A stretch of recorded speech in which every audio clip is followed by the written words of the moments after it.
So over the next half an hour, we have a real treat for anyone who is interested in our construction trades and services. We will be joining my colleague Shobi, who will be giving us a tour of our workshops over at our Green Lane campus. Shobi will be joined by Moz, who is one of our tutors for construction multi-skills course. So, hello Shobi, can you hear me? Hi Naj, how you doing?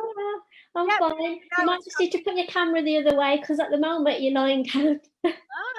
Yeah. Is that better? That's better, yeah.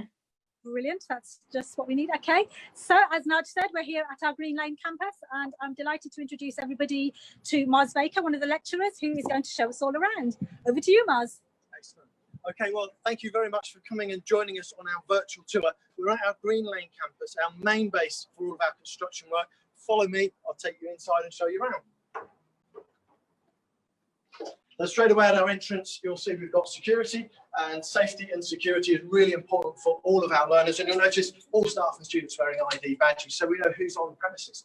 At the moment, because of the COVID-19 situation, you'll see that there's obviously social distancing signs and there's sanitizer areas. That's to make sure we're safe again. But once you get past that, college is going to feel like normal. So follow me in a little bit further and you'll see this is our reception area and this is our welfare area. So here we have student support services, industry placement officers will help you with work experience, our main reception, student services, everything to do with your contact details and financial support as well if you need that. So this way, we're going to come through and have a quick look at our canteen area as well. I've got a little internet cafe that you can drop into. You can obviously service on the internet for free in there as well. And here, it might feel a bit strange at the moment, but we've got our vending machines. We've got our canteen offering hot and cold food. And at the moment, we're set up for 2 meters social distancing. If you've been watching the news, that may change, but we'll keep up to date with government guidance. So you'll see on this campus, we've got everything over the main Wisemore campus, with bits of here, but just on a slightly smaller scale. So we come out of our Echo-E canteen and we're into our student union room. So this is our student union room, where it's kind of like a student lounge. You see the football over in the corner, and again, an area to hang out with your friends, at the moment 2 meters apart, in between lessons and breaks. Okay, so we're going to look now at some of the actual classroom and workshop areas that we've got. And again, you'll notice on security, let ourselves into the room. Okay. But this is one of our alpha plumbing workshops, and we have 3 workshops in plumbing, so we're really well equipped. This is actually about the medium-sized room. We also have a gas training room as well. And what we want to be able to show you here is the state-of-the-art technologies that you'll be working on. It's a mixture of boilers and also renewable technologies as well, because the whole of the plumbing industry is moving towards this renewable idea. You've been hearing about the clean air through COVID-19 and the reduction in emissions. Well, we're actually responsible for some of that in running buildings as well. So we're going to be looking at training you the technologies that are current and going to be used in the future as well. We also have a Worcester Bosch training centre as well, and again industry standards for plumbing. We have taps supplied by Gervit, we have fittings by McAlpine, and obviously boilers by Alpha.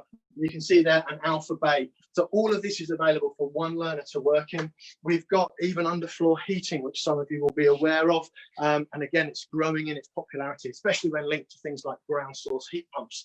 So even technologies beyond the normal boiler in the cupboard that you'll find at home. Okay, all of the courses that we offer in plumbing go from entry 3. So if you're not sure plumbing or electrical, you can start at entry 3. You can then go level 1 or level 2. And that may depend a little bit on your maths. You can even take you up to level 3 as well. That can be topped up with an NVQ level 2, which gives you that site card, that ability to work on site. We also have evening classes as well. What can we take you through? Sorry to look at the list, but there's so many, I've got to fit them all in. So we've got the gas foundation course, get you set up as a gas fitter, registered gas safe. We've also got apprenticeship programs you can go through as well. And also, if you've secured employment, we can get you onto an apprenticeship program. Everything's taught to industry standards. And just to let you know, one of our plumbing apprentices has managed to get through to the Screw Fix Trade Apprenticeship Final 2020. That's an accolade we're very proud of. Okay, we're going to head through to the next place now, which will be our brickwork workshop. Now, follow me through this corridor, through our fire doors, It's not too big a campus. It's once you've been here a couple of days, you'll get the feel of where you're walking, where you're going to go. Why would you walking down to Brickwork? I'll tell you about the staff. All staff are industry qualified professionals. They're also either trained or training to be teachers, and some staff are beyond that and have degrees, things like that on top of their basic training, which we wouldn't always expect in our vocational areas. So we're proud of our staff that we have. Okay, this is our brick workshop. We've got lots of construction industry links with brickwork. Taylor Wimpey, most people have heard of the home builder. PTR, Design and Build, and Wienerberg with bricks actually supply the bricks. So if we have a quick pan around our workshop here, but at the moment it's empty because it's the students aren't in, as you're aware. But you can see we've got plenty of materials, tools, and equipment, and you will have just noticed at the end of the workshop some high quality bricklaying examples on the walls. You'll also see some of our technology in the workshops as well. We've got interactive whiteboards all around, so demonstrations can be done electronically and in person. We're planning to launch a Taylor Wimpey Academy this coming year, but COVID-19 has slowed that down a little bit, but it makes sure our training is in line with the national standards. You may have heard of the National House Building Council. They maintain quality standards with all of the building industry. And Taylor Wimpey, specialised talks, masterclasses, site visits, work placements, work experience opportunities. We actually have 16 Taylor Wimpey apprentices in college this year, which is brilliant. Students in brickwork have also done community projects as well, and that includes things like the Canal Restoration Project in Lichfield, and we have classes for 16 to 19-year-olds, level 1, 2, and 3, plus apprenticeships. We can also do evening courses as well. Okay, where are we going to next? Let's head back, I think, to multi-skills. There's so much to show you in so little time to put it all in.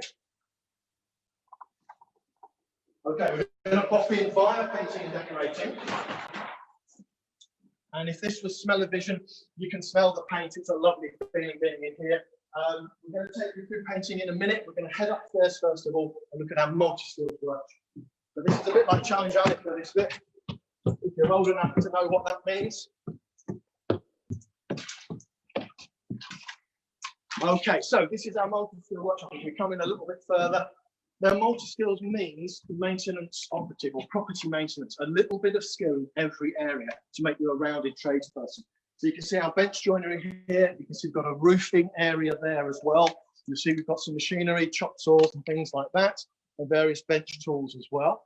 And then if we head back down here, you'll see we've got small bays, which have got all the components that you're going to need for hanging a door, for doing plasterboard, for skinning over the plasterboard, and also doing tiling inside, because tiling is quite a big part of that.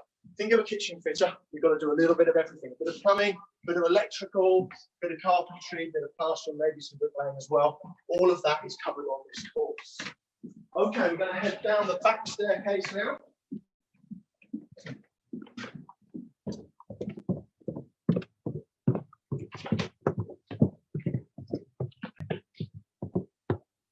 And just while we come through, that's it, so plumbing, back to painting, you'll see here that we've got some good and exciting information coming through with painting and decorating. And namely, that is that we've got the Bell Academy and the Dulux Academy. You've probably heard of Dulux as a paint manufacturer and Bell as a painting contractor. We get masterclasses, we get equipment, we get training, we get work experience, all of those available for our students on these programs. And we're very proud of that. We're also having prizes as well, provided by some of our suppliers, so that students have got something to work towards. And also Q1 tapes, they also provide quality tools and equipment for our learners as well. Full-time courses, 16 to 19-year-olds, level 1 and 2, plus apprenticeships as well. Okay, let's head into plastering. So as we head back this way, we do actually have, in fact, let's go just quickly down here, because you'll see here, each of the painting workshops have, the students have a bay area, like a standard lounge kind of room, plus they have a small staircase to work on as well. So each learner is working in a realistic working environment. It's not just a case of doing it on boards, we've actually got the places to work on as well. So as we head towards plastering, we're going to tell you about the trips and visits. We do some excellent trips and visits every year, generally at no cost to yourself as a learner. But we've done things like the build show, we do visits out to site, to building sites, and also exhibitions as well. So as much experience as we can give you, we will try to do so.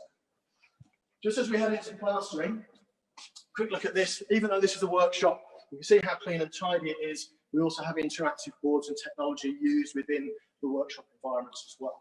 Okay, so through here into our plastering bay. In fact, before we look at this, let's just have a quick look outside as well. So we have a yard, very much like you see on any kind of building site.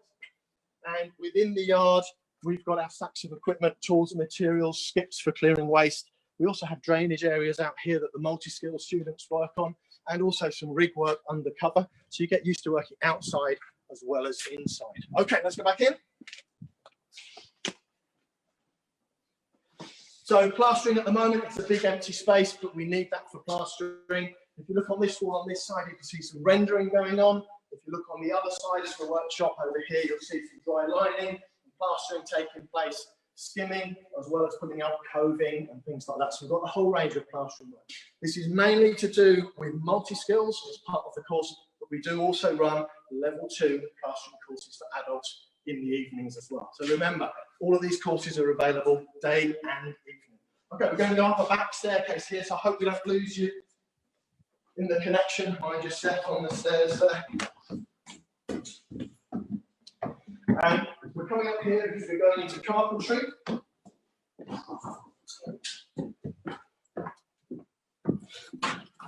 Okay, so a little bit quieter up here.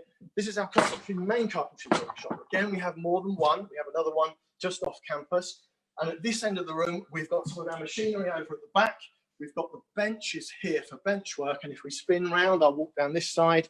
You can see again, practical things available for learners to work with. Roofing jigs we've just looked at, and also bays in the middle for things like kitchen fitting, and also hanging doors, putting up stud work, because carpentry importantly has 2 aspects: site carpentry and bench joinery, and those 2 things go together. Also Howdens, you may have seen their factory units around. They supply a lot of materials as well, and also the people that make the locks at Yale also give us training at their premises as well. So again, industry experience, standard stuff you're going to be using on site as well. The program is very varied, covers all of those bits, and will lead you to that qualification in bench and site joinery. We've got full-time courses for 16 to 19-year-olds. We've got levels 1, 2, and 3 plus apprenticeships. We also have evening classes as well. Okay, we're going to head back downstairs. We're going to go through electrical, and then we're going to look at a few more details down there. Okay, so mind I step on this bit.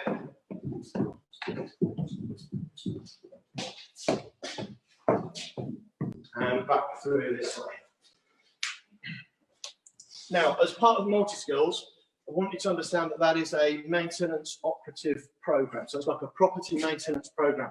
The difference with multi-skills and the other courses is we have an entry 3 level point. So you can come in at entry 3.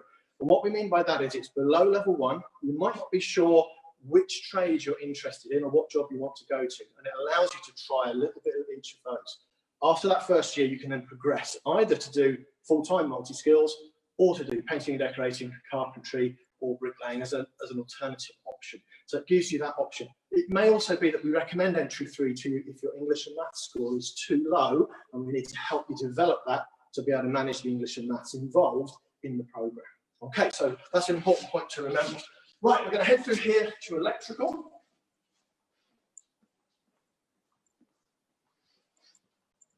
And just before we enter, I want to show you some signage up here, just to mention, everyone's very aware of PPE, personal protective equipment. We've heard about it because of the COVID-19 situation. In construction, we always have these kind of minimum standards of safety boots and high-vis jackets. So you can see I've got my high-vis on, I've got my safety boots on, that's steel toe caps, so that I'm safe. Also, if I tread on anything, there's got protectors in the sole of these as well. As a student, we supply you with your high-vis material, glasses, goggles, gloves, anything else you need. But you do need to supply your own safety boots. That's going to cost you between £20 and £40 for a cheapish pair. We can help you with that if finances are a difficulty in your household. A blue sign like this in a circle means mandatory, you must wear them. That's why I've got them on before I take you in here. Okay. Now, the electrical workshop, we also double check. We work on live electricity from here. So we came through earlier, we made sure the assessments are all finished, it's safe to be in here. And we've got a range of things. So we've got individual bays, and again, you'll see lots of holes in the wall. You'll see bits of things fitted to the walls and benches. So there's a bit of engineering skills, there's some manual practical stuff. And of course, we all know that electrical has an awful lot of maths behind it as well. So some of that engineering technical stuff is required as well. Across the main workshop, you'll see it looks a little bit funny at the moment because there are assessments taking place. So these are materials ready for assessment and also preparing the workshops ready for you coming in next year. At the back of the workshop as well, we have our assessment bays where our engineering assessments are taking place as well to make people ready to actually work out on site and in the industry. And I've got to run through a couple of courses for you with that as well. We'll head down this way. And you can see again, we've got industry standard tools and equipment, and the qualifications are level 1 or 2 as your starting point, and that will depend on your level of maths when you first come to us. So good maths onto level 2, need some development with your maths onto level 1. Level 3 course, which is what gets you ready to actually work on site and get you to a competent level, you need to have done your level 2 first to move on to the level 3. As well as the full-time course, we do offer part-time and evening options, and we also have apprenticeships. Evening short courses are available. Something called the 18th edition, electricians will know what we're talking about there. Inspect and test is also available. We're even moving into the electric car charging point training program as well. So there's a whole range of things, remembering those renewable energies too. Loads of industry links within our electrical department to the NICEIC, which is like an electrical industrial body. They provide talks for learners, making sure that it's industry standard and current. Also, a company called Denman's, CEF, and Fluke Electrical, also suppliers and manufacturers within the industry, and they provide industry standard tools and equipment for us to work on, for our learners to work on, and our staff to be trained on as well. Also developing some local work experience links in electrical. That's Dukes & Co, or RD Dukes & Co, electrical engineers based in Warsaw. It's good to be working locally with employers who've got a high standard and a good reputation as well. Okay, we're going to head back through this way and towards reception. Again, you'll just notice we've got all the COVID-19 stuff, so there's hand wash sanitation for everyone in the rooms as well. Okay, so throughout the corridors, and you're going to see a few, hope you can hear that as we walk through, students coming and going as well. You'll also see displays on the wall, examples of students' work, things that have been done before, but it's important to know that it's not just us telling you these are good things, we actually do them. For example, people using scissor lifts and access equipment, have people in to do those kind of demonstrations. We go and actually see those people on sites as well, and make sure we work with them on site too. I think if you come through this way, we'll just show you quickly. I think we've still got a couple of minutes left. So we'll show you some of our classroom, which you might think that's not very exciting, but we want you to know that we do have well-equipped classrooms as well. So don't worry about the do not enter sign, that's to do with the COVID stuff. We're only coming in here because there's not a class in here at the moment. Okay, so what we have here is one of our CAD rooms. You can see that there are 2 computers per desk, plenty of space to work on. Smart screen at the end of the room. There's aircon units in here to keep the temperature down, and we've also got a staff PC at the front. This particular room is CAD equipped, computer aided design equipped, and you can see some examples of those types of things on the walls as well. But the idea of showing you this is that a lot of our rooms are ready for being blended learning. So we've got the mixture of online as well as straightforward taught lessons, and a lot of the classrooms are like this. Some of them have computers around the outside and tables on the inside. Because of the COVID-19 thing, at the moment, we are working on social distancing. So a room like this, it would be every other table that would be used at the moment. Again, we will update that as the government update their guidance to us as well. But no, we're going to keep you safe as well as be able to teach you what you need to learn. As a teaching team in construction, we're working really hard at the moment on moving a lot of our resources and materials online, and also making sure that we're upskilling ourselves to being able to teach online as well as doing the practical work in the workshops and the classrooms when we need to as well. So we're getting ready for that start. It's different for all of us, but we will be looking after you when you come in, so you can know that that will be safe as well. Okay, let's head back up this way. And we're going to take you upstairs, and we're just going to show you our library. So we've got a little way to go. We're using a one-way system, so we're going to use this staircase at the moment to make sure we don't meet anyone coming down. So you can see we've got our up system there, the other staircase is the down system.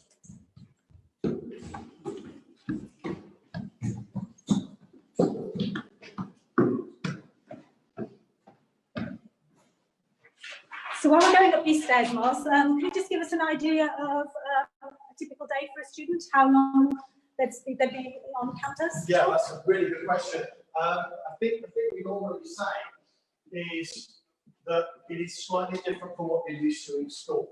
So you need to be aware that in school, and well, until the lockdown, you would be in from 9 till 3, all day, all week. In college, it's slightly different. Sometimes we'll have what we would call an industrial day, so 9 till 5. We might even work 9 till 6 on occasions. And what we also say is that generally most full-time college courses will run for 2.5 days a week. So you might be in Monday all day, Tuesday all day, and half a day on a Wednesday. Now, again, we don't know about the COVID-19 situation, but before that, you would normally do roughly half in the workshop and half in the classroom. So we think that that's probably going to be slightly more workshop time, slightly less classroom time, because you'll also be doing some of your work at home or distance learning using the internet and using what we call GOAL, which is our virtual learning environment as well. So that would be a normal day, a mixture workshop and classroom, majority in the workshop at the moment, but with a mixture in the classroom. You have a whole range of lessons, so let me take you through those. If you, let's pick painting and decorating, we've not talked about them as much as the others. So painting and decorating, you go into the workshop, you might learn how to prepare a surface, rubbing down a surface, preparing that, getting the paint ready to put an undercoat on. You then might come up and do a painting and decorating theory lesson, all about the different types of preparation tools and equipment you can use. Then you might come into a classroom and do a tutorial lesson, and that would be on citizenship, something about working in society, fundamental British values, and those kind of things. Then you might go back down into the workshop and do some more work in the workshop. Then you might come back and do some English and maths, either GCSE, functional skills, or even industrial maths and English. So people who've already got their GCSEs, we're going to help you get ready for the workplace by giving you very specific developmental English and maths as well. All of those classes together with one additional one called work-related learning will get you ready for going into the workplace. So that's a kind of standard day. If there is such a thing, every class is going to be slightly different, and you need to check that with your individual tutors when you get to the point of applying. Okay, we have a quick look around this room. We mentioned about every other computer being roped off, and you can see at the moment that's what's happening in the library. The library here, though, I've got to say, there's no one to show you, which is a shame. We've got brilliant librarians at this campus. I'm really impressed with them. They come up, give us the information we need. They'll help you find stuff that you need. They'll help you find stuff on the internet, help you with study skills. They'll just about help you with anything, to be honest. At the back of here, we've also got books. So we still use textbooks. A lot of work is done online, but we do have some technical textbooks used for the construction industry as well. So this room is available to book computers to be able to come in and help you with your studies. So why should you come to construction? That's got to be the final question, hasn't it? Why do I want you to come here? Why should you come here? Okay, I'm going to try and sell you now what I can about construction, because to me, I've been involved in the industry all my life. My father was a jobbing builder, so he used to do extensions on houses and things like that. Self-employed for half of his life, never went one day without work, which may sound like an exaggeration, but it's true. He always had work because he was very good, very conscientious, very skilled. He was a master craftsman. So growing up, I was in that environment. I went from school into college and did painting and decorating. And I discovered that actually the industry is brilliant. People treat you with respect. It's good fun. There's lots of kind of banter and joshing and having fun as well. provided that you're safe with it. But once you've got that skill, you've got that skill for life. And the industry, yes, it goes up and down with recessions and those kind of things, but there is evidence around that with the house building required, with things like HS2 and infrastructure, this idea of maybe moving away from vehicles so much and into public transport means there's going to be work for years and years to come. And the people who are good, well-trained and good tradespeople, not just good in their head or good with their hands, but both together, are going to be in a really good position to be able to make the best of the market that's coming. So good time to get trained now. Those jobs will start coming back into fruition over time. We always need buildings. We need to build them and maintain them. So both those things are going to help you in that regard. Some people have said there is 700 different career routes within construction. And we've just given you a whirlwind tour today, very, very quickly showing you one or two things. If you've got any questions, contact us. We would love to have that discussion with you and be able to tell you a bit more detail about the industry. One other thing is I didn't stop at just doing the trade. I actually went on and did something called a BTEC in construction, and then ultimately an HNC, a higher national certificate. Now, you may have heard in the press about T levels. So I want to tell you just a little bit about the T level program. Once you've got to level 3 in a trade, there kind of isn't anywhere else to go. You can become a master craftsman with sitting guilds, various things you can do, but qualification wise, you're at that level. So the next progression is to look to work in the office. And if you're going to move into an office environment, then we would be encouraging you to do the built environment program. So T levels will get you ready for working in the construction professional environment. And that can mean a site manager, it could mean a quantity surveyor, it could mean a trainee architect or designer or architectural technician, building control, all those kind of things can be done as well. So don't just think craft and all the way through. After that, onto university potentially as well. And you can do a degree in construction. We have lots of links with local universities. We can help you with that as well. So you might only be thinking about September at the moment, and that's fine and that makes sense. But don't just think of September. Think actually there's loads beyond this as well. This could set you up for life if you come to us. You'll find staff very friendly, very helpful, encouraging you to do well. We expect high standards though as well. We're getting you ready for the workplace, so don't come in thinking I can mess around, I can do what I did at school. We'll give you a second chance, but you need to make sure that you give it your best and you will get out of it what you put into it as well. That's very important to know. Brilliant. Thank you so much, Mars. We've just got a couple of minutes to go. So just before we finish, can I just ask one last question that's coming through our Facebook feed? It's from Jack, and he just wants to ask about apprenticeships in the sense that, for example, you might be somebody that starts in a full-time construction-based course, and then suddenly the apprenticeship opportunities of your dreams might come up. So what would happen at that point? What Jack, would we do? Brilliant question, Jack. Absolutely excellent. Now, the number one thing to say is all that we're doing is trying to get you into a job. So all of our full-time courses are all about getting you ready for employment.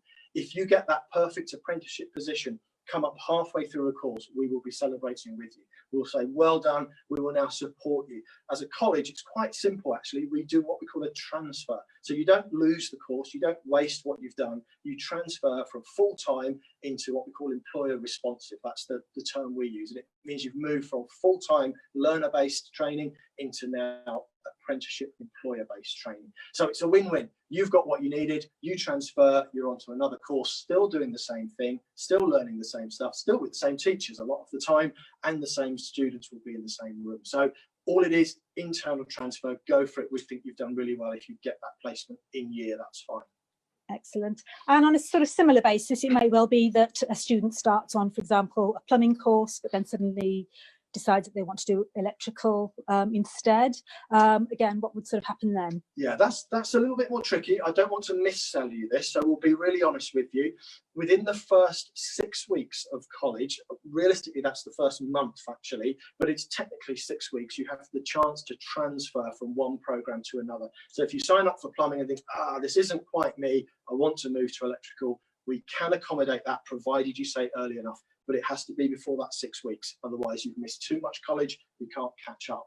So lots of it is about talking to the right people, getting guidance from us. So making the phone calls, the emails, having the call back from a tutor and being sure you're on the right course at the right time. We don't want you to fail. We don't want you on the wrong program. Okay. Amazing. So I think we've covered absolutely the A to Z of Green Lane here, haven't we, today, all in the space of 30 minutes. So thank you very much, Mars. I think now we're going to head right back to Wisemore campus. If Narjit is there. Yes, she is. Thanks a lot, Shelby. Thank you very much, Mars. Good, thank you. Fantastic. Can I just say, Mars, absolute superstar, managed to show us so much stuff within half an hour and gave us so much information as well. So hoping our viewers find that really, really useful. The workshops over at Green Lane are fantastic, really, really good facilities. And like Mars, a lot of the other tutors that are based there are just full of bags of knowledge, and they're a friendly bunch of people, and it's a great, really great campus to be working on. So thank you to Shelby and Moz for that.